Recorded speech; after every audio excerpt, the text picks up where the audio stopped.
The autonomic sensory meridian response is defined as a euphoric experience characterized by a static-like or tingling sensation on the skin that typically begins on the scalp and moves down the back of the neck and upper spine, precipitating relaxation to most people.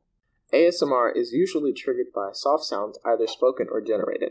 This can include, but is not limited to, brushing, crinkling, soft touches, whispering, and other miscellaneous triggers. Because of this, on YouTube, a listener-trigger performer relationship now exists, and now an entire plethora of communities have formed around the basis of ASMR.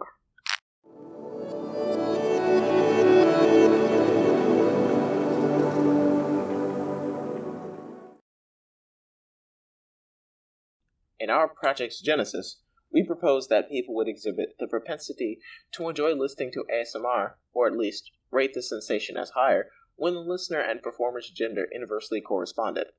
Moreover, when the female whisperer performs, we assumed that males would rate the response to the stimulation as higher. Conversely, when the male whisperer performs, our female entrants would then rate the stimulation as higher as well.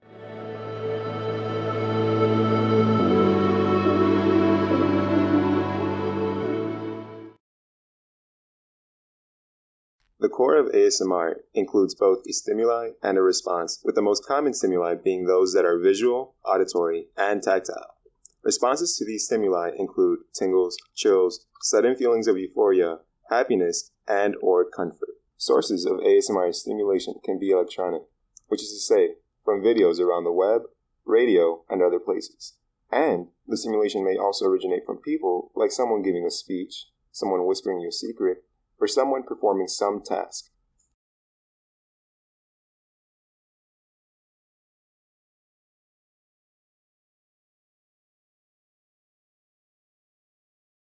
Today, there is a threat to mankind far greater than the Black Death of my time.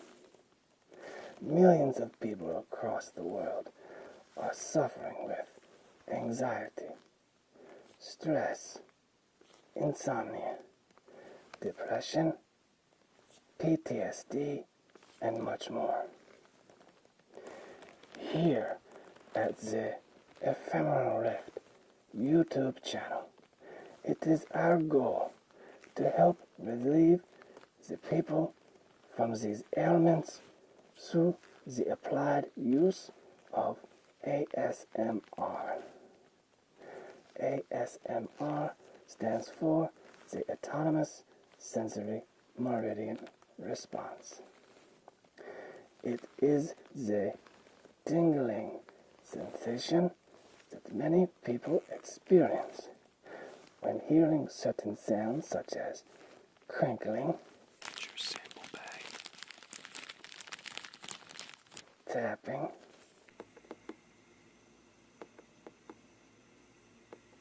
hand movements, receiving personal attention,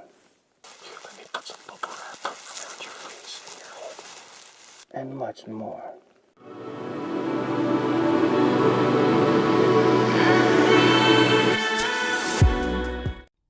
Attachment theory is a theory that explains attachment as a deep and enduring emotional bond between people.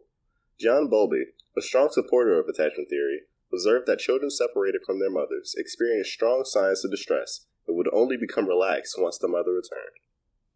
This relates to our ASMR study, as almost half of our participants stated that female whisperers were the stimulus that caused the most noticeable response, and that when said response occurred, 65% said that they felt more relaxed. This data correlated with types of attachment that had the child securely attached to the motherly figure, to the point where contact with the mother would increase relaxation.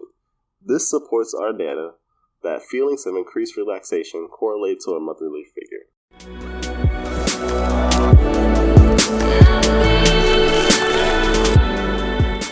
In order to collect more data on ASMR and its correlation to the opposite gender, we created a survey that would ask a series of questions.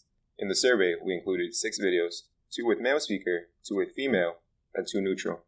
The neutral being things that are not whispering, such as crinkling sounds, painting, or other tasks. After watching a few minutes of each section, male, female, and neutral they would answer a few questions. Our participants showed about equal proportion of male to female respondents with an age range of 14 to 18 years of age. Of those respondents, 55% of our participants had heard of ASMR before, and of those who have heard of it, 39 experienced a response, and 15 somewhat experienced it, and 45% did not. Of all the responses, the majority took place in the spine and the back, with also some stating on the scalp. When asked what triggered a response before, there was a variety of responses, from whispering to crinkling sounds, and even very specific sounds such as the SK sound. Some of the most standout responses include hair brushing, head back rubbing, and even getting a haircut.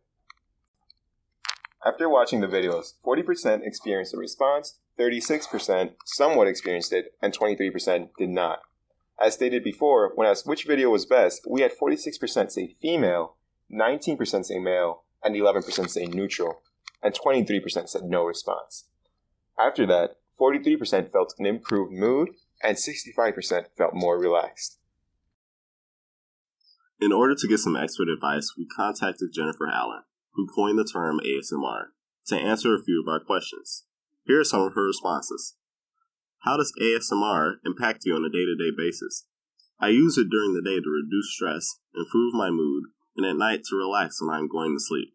I'm better equipped to deal with difficult, emotional, or stressful moments because of it, which is a common effect for most people, and it also means I'm able to do more with each day, which is deeply satisfying to me.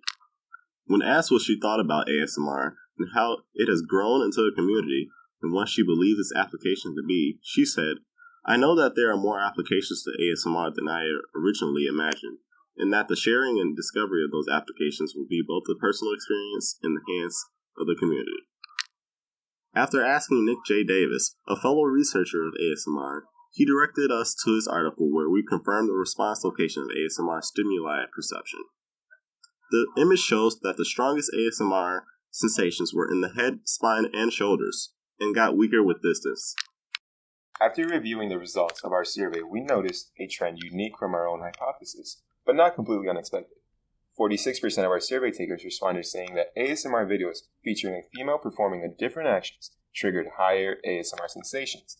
Seeing as how the genders taking the survey were split apart half and half in regards to the female and male genders, this would disprove our hypothesis, mentioning the possibility of there being a positive correlation between ASMR sensations and the ASMR artist being of opposite genders from the participant observer experiencing the ASMR effect. However, as mentioned earlier, there is the possibility of attachment theory coming into play here, seeing as how 50% of survey participants were male and female, whispering triggers the most noticeable response.